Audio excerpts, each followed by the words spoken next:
At night, when the other engines are tucked away in their sheds, you can still hear the faraway call of an engine's whistle and the clickety-clack of train wheels turning.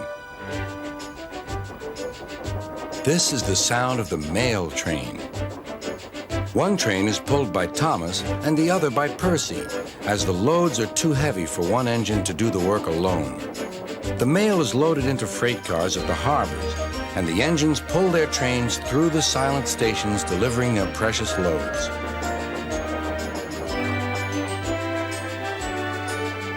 On a clear night, a big shiny moon brightens their journey, but often Thomas and Percy can't even see the stars. But whatever the weather, lamps along the track always light their way. One night, Percy was waiting at the junction. The main line train was late. At last, Henry arrived. "Sorry," he puffed.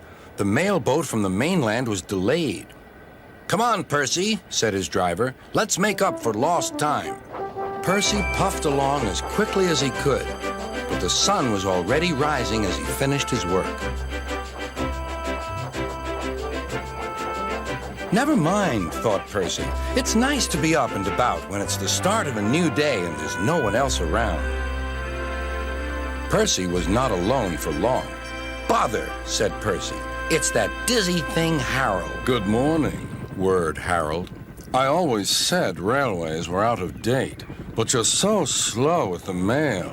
You should give everyone their stamps back." Percy was too tired to explain. "Bird brain," he muttered. "Good morning, Percy," called Duck. "You're up early this morning?" "No, you're wrong," sighed Percy. "I'm back, tired and late." He rolled into the shed and fell asleep almost before his buffers touched the bar. His driver decided to set off early that evening. Thomas was waiting at the station. "Thank goodness I have a chance to speak to you. Driver says that the person in charge of the mail has complained to Sir Topham Hatt about the delay last night." "But that wasn't my fault," replied Percy. "I know," said Thomas, "and so does Sir Topham Hatt. But this mail person wouldn't listen. Tonight we'll just have to be quicker than ever before." The engines were just leaving when they heard a familiar buzzing. "I say, you two, there's news flying about." "Where?" puffed Percy crossly. "All over the place. They're going to scrap the mail train and use me instead. Wings work wonders, you know. Always." "Rubbish," huffed Thomas. That night, everything ran like clockwork.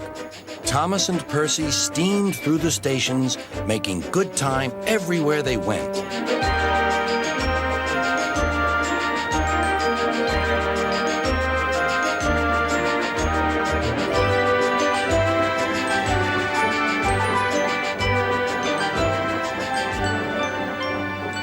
At a station, Thomas noticed a man looking cold and worried. He had missed his train home. "We can give you a ride," said Thomas's driver, "but it will be rather uncomfortable." "Thank you," said the man. "Anything's better than sitting here."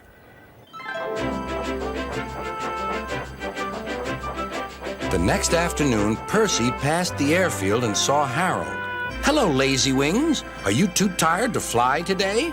"The wind's too strong," grumbled Harold. "I've been grounded." "You need rails," laughed Percy. "They work wonders, you know. Always." That night, Sir Topham Hatt showed the two engines a letter. It was from the man who missed his train. "He thinks you are both splendid, and everyone says that the mail train is the pride of the line."